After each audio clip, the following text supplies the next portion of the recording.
I got to a drug-free at 5'6", 270 pounds. Yeah. And I was not at 15% body fat, I'll put it mildly. Yeah. One of the things I noticed at those levels, my mobility, especially for leg exercises and back exercises like bent rows, there's just shit in the way.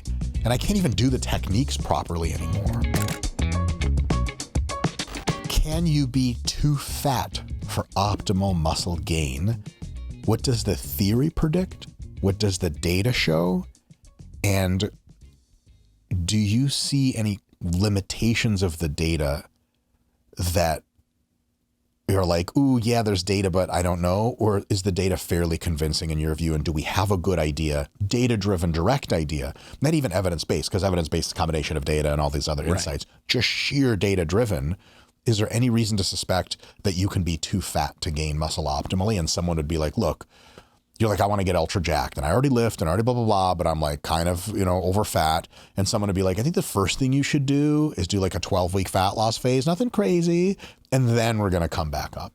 Yeah. This is a topic that you and I had a extremely contentious debate about. I mean, if it weren't virtual, we would have been throwing fists, I'm sure. I was slamming my computer into the wall after. But no, we had a discussion about this. And one of the things I find really fascinating about it in hindsight is that if you and I were in some kind of weird randomized controlled trial where we were both coaching the same kind of fake clients, we would have told them to do the same thing. Yes. But for completely different reasons, right? Or maybe even not. But we did have some degree, I believe, of like disagreement with regards to the empirical data in this area or how it kind of matches with intuitive theory, right? So I would say where this all started, going back to that Forbes P ratio thing. Forbes was a researcher who was interested in like underfeeding and overfeeding studies, weight loss and weight gain studies. What percentage of mass is gained as fat versus lean tissue or fat-free mass? And Forbes was able to fit a pretty compelling curve that fit a lot of different samples in very, very, very different populations.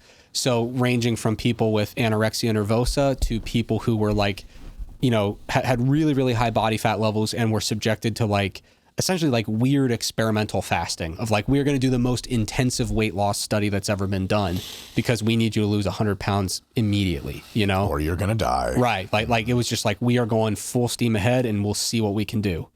What was interesting is it generally did show this idea that like when you're, for example, gaining weight, much more likely to regain a high percentage of fat-free mass if you're gaining weight from the perspective of someone with anorexia nervosa versus someone who is in a refeeding phase of a study, but you have like 45% body fat, right? Right.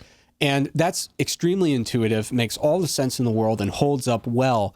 But in my view, the major limitation of that really nice curve that fits all these different populations so well is that none of them lift weights, right? Which is a huge, huge, huge deal because we can talk about what your body is inclined to do with some extra calories here and there, but what about when you crush it with heavy barbells all day? You're kind of telling your body what to do with it, right? Yes. Like there's this massive, powerful stimulus that is going to dictate in a major way where those calories are actually being allocated in terms of, accretion of new mass.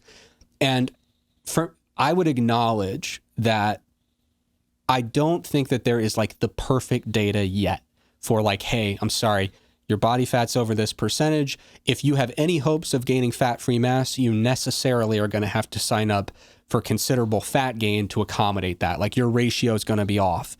And so I kind of went back through some data and I was looking at, again, these are imperfect, indirect, but as always. Yeah. But like, well, what happens when like absolutely shredded people regain weight? Looking at like the physique athletes, looking at like Minnesota starvation experiment. Yep. And you see pretty early stage fat regain. Like it's actually like the opposite of what the P ratio theory would suggest. Especially with like, even when you throw resistance training in there, right? Yeah. Now, another area I looked was like, well, what about like a really interesting kind of like imperfect real world experiment is like you get these 18-year-old kids onto campus for American football.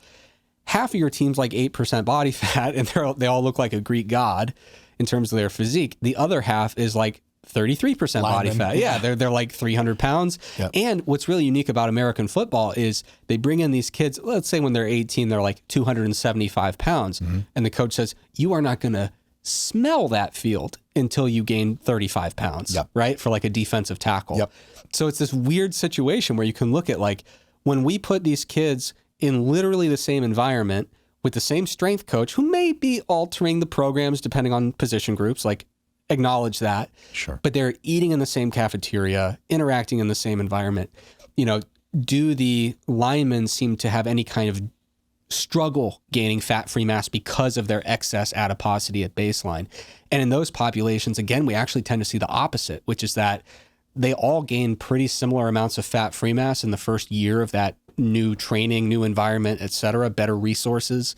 However, some of the linemen actually lose a little bit of fat. They recomp. Yeah, they actually recomp. Negative P ratio. Yeah, it's like you can't even calculate the P ratio because recomping like breaks all the math, and you have to like, so like, and that brings me, back in the day, I kind of put together like a little rough, like not perfect, participant level meta-analysis where like basically looked into studies that had individual level data from all these resistance training studies, some of them on lean college kids, some of them on individuals with obesity. The body fat range went from single digits all the way up to the 50s for the number of people that were included.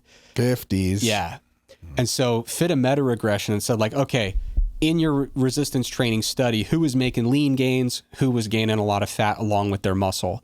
And we had to calculate our own kind of metric that could actually work for recomping, right? So P ratio's out. Yeah. It's negative. It's nonsense. And so generally what we found was, again, in a sample where where almost no one is shredded, right? People walking around campus, unlikely you're going to grab someone who's under 8% body fat, who's like, yeah, tell me to do whatever you want, right? If you find someone walking around campus that shredded, they have a very specific plan of what they're doing, right?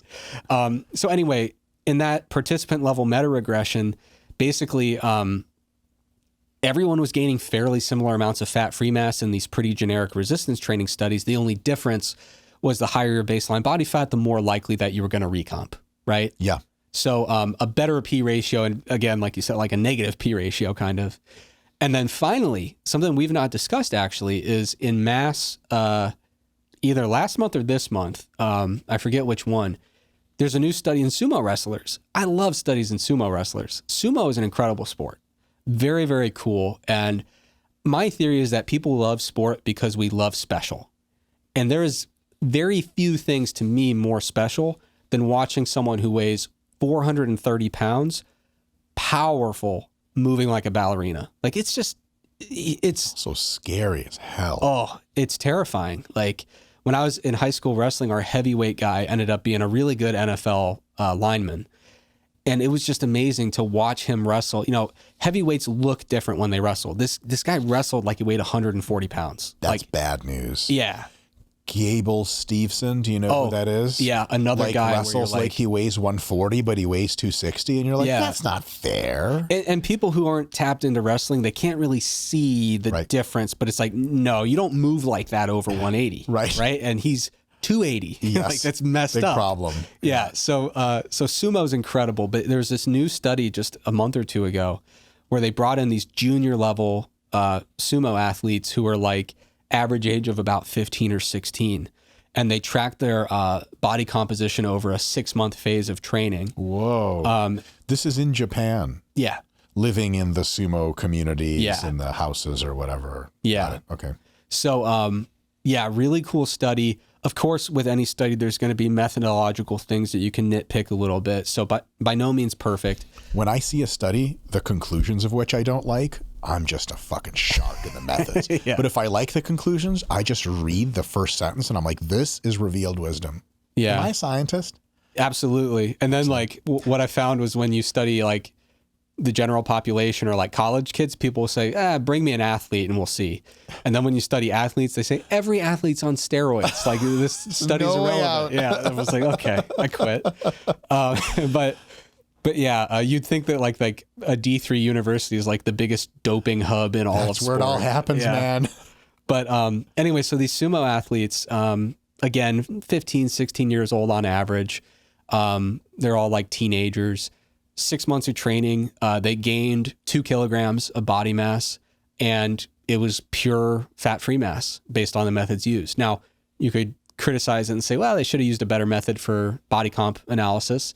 But I will also say it's tough to measure body comp in sumo athletes because DEXA is like, if you're wider than the scanning in range, Japan, it's sure tough. as hell they don't have DEXAs for people that big. Right, yeah. In Missouri, they have a lot of upgraded DEXAs. Yeah. So DEXAs for a long time, like if you were over like 250, oh yeah, it was, they'd be like, sorry. I don't fit into a standard DEXA machine. They have to cut my body in half and infer the other side. Right, yeah. So you do get that. If the only issue is width, then you can cut in half. But are you saying I'm not tall enough to present a problem for a DEXA machine? well, I have done some work with like 7 foot tall basketball players, and we're just like, so if we imagine that your body ended just below the knee, this is That's how lean this part is. yeah. But then like there's a weight limit too for DEXA machines. So with sumo, you run into the width and the weight limit. Yep. Whereas for you, width, good for you, problem, good problem to have. Weight limit, probably not, right? No big deal.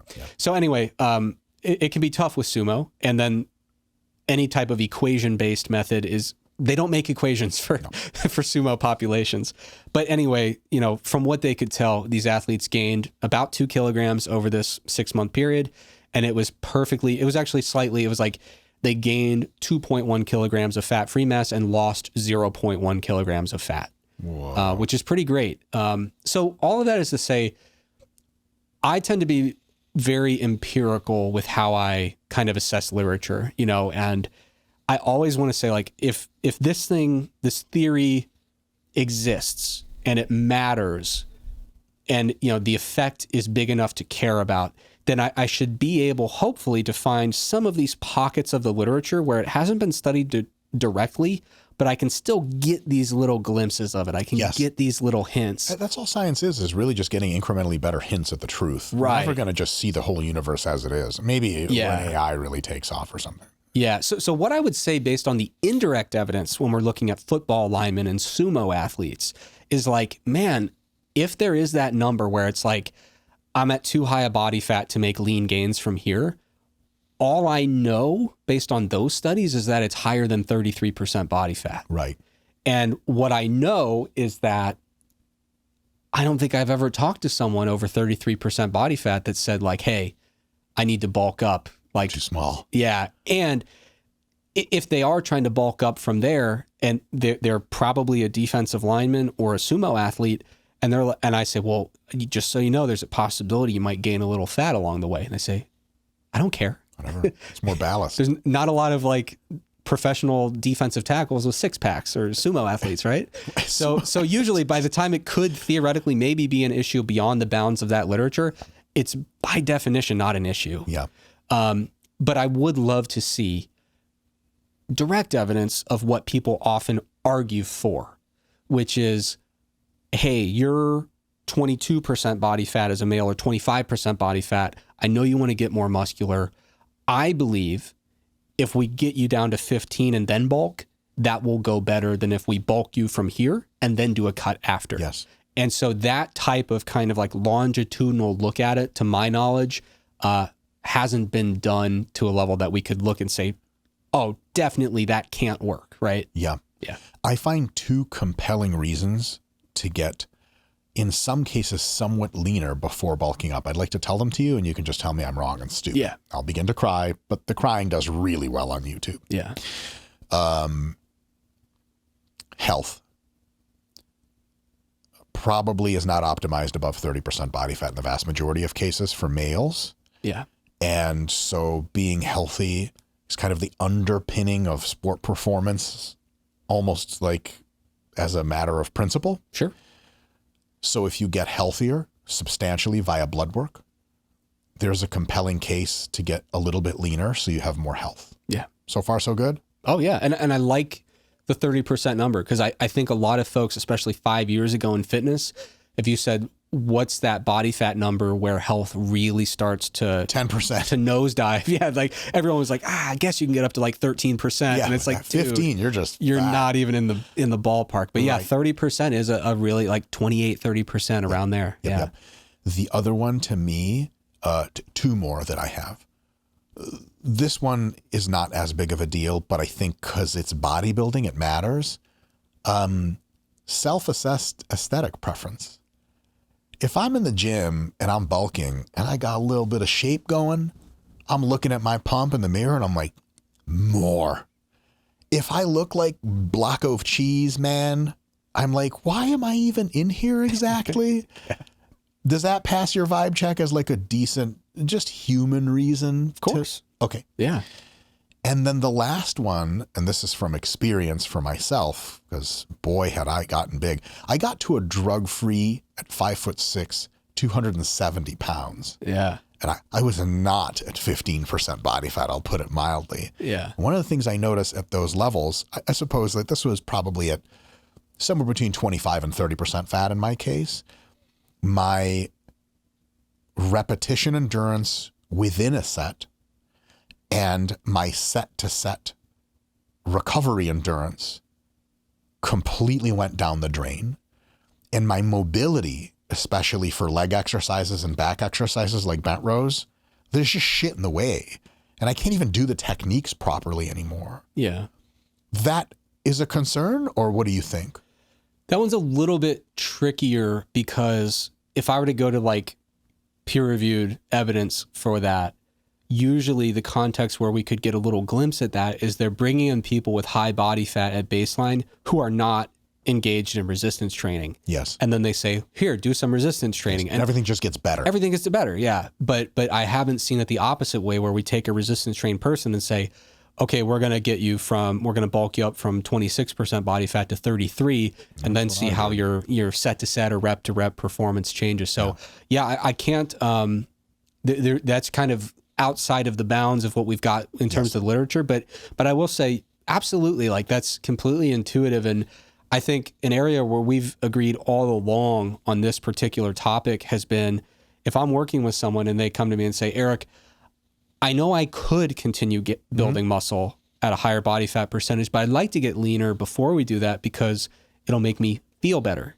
It'll make my health numbers look better. It will make me more engaged in the process. I want to look a certain way.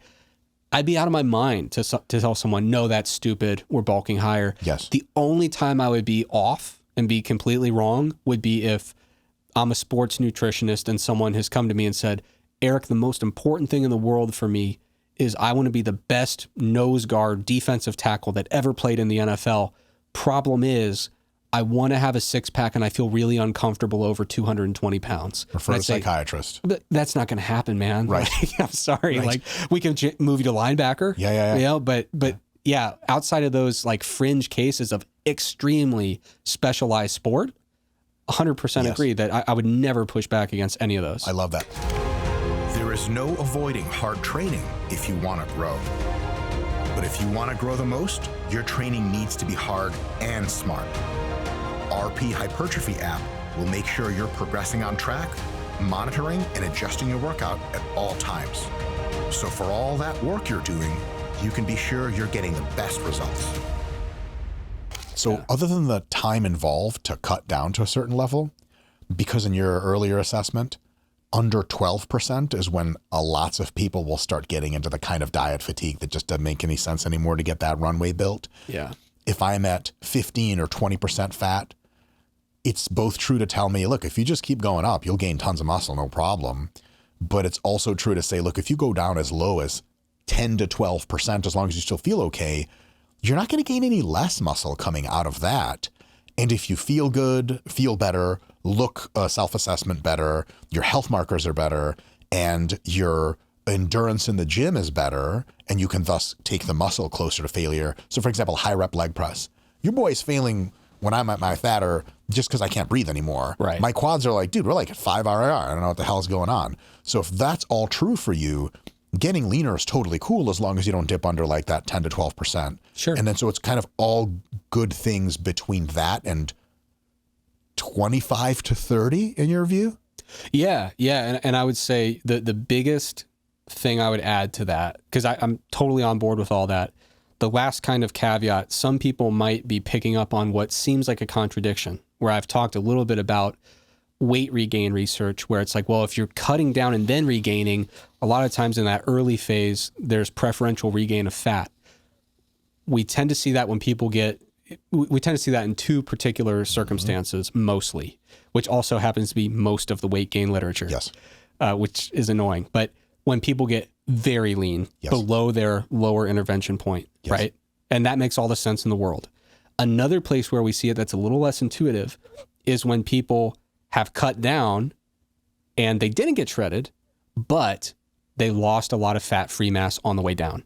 So if I'm working with someone like you described and they say, yeah, I'd like to get down more like 12, 13, 14 and bulk from there, as long as we're retaining fat-free mass on the way down, doing all the smart stuff you already do. And not losing repetition strength. Right, yeah. Big notable way on the way down. Yeah, we're cutting in a way where we're still performing well in the gym. We're not going super fast. We're taking our time with it in the broadest sense. You know, some people like to do like a hard week, an easier week, hard couple weeks, you know, whatever, in the aggregate. Yes. If we're taking our way on the way down, weight loss per month, whatever, maintaining that fat-free mass, eating plenty of protein, all that stuff, then we should still be in a great spot to regain lean mass from there. One of the challenges is if you're losing fat-free mass, and this is where like people who even start with very high body fat levels will have that preferential early fat regain. They're not doing resistance training on the way down. They're not eating enough protein. They're on these like 800 calorie liquid diets. They lose a bunch of fat-free mass.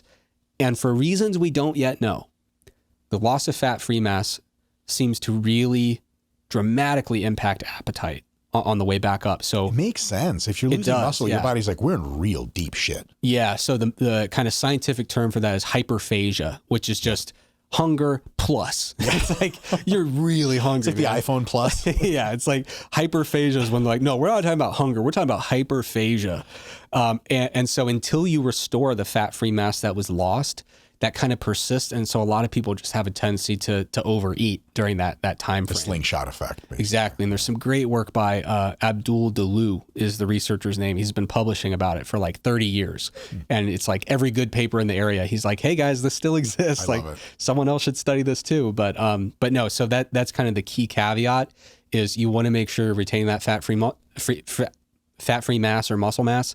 But of course, you want to do that anyway on your way down. Like that's not new information. Yeah, we're not addressing anyone here that's not like training on the way down during a fat loss phase. Right. I mean, maybe we are, but start training on the way down. Yeah. And I do think that that's kind of a key thing is, well, you know, even people who are doing everything right, once they start getting below that lower intervention point, I mean, you've seen the case studies and the small little case series data on competitive bodybuilders, especially male bodybuilders. Even if you do everything right, when you get shredded, you lose fat-free mass, right? Yes. Like it's just part of what happens. Drug-free, 100%. Yeah, drug-free. On drugs, giant question marks abound. People bring that, whenever I'm talking about weight regain, fat-free mass loss while dieting, metabolic adaptation, they're like, well, what if I put 4 drugs in the mix? And I'm like, dude, I'm going off the peer-reviewed literature. Like I can speculate, but yeah, based on the evidence, like that's what you need to do, Mike, is you need to create a research institute where it's just like drugs only. We're not worried about IRBs and all this stuff. We're going to go ahead and figure this stuff out once and for all. IRB, is that like a new compound we can give people that really messes them up? Yeah.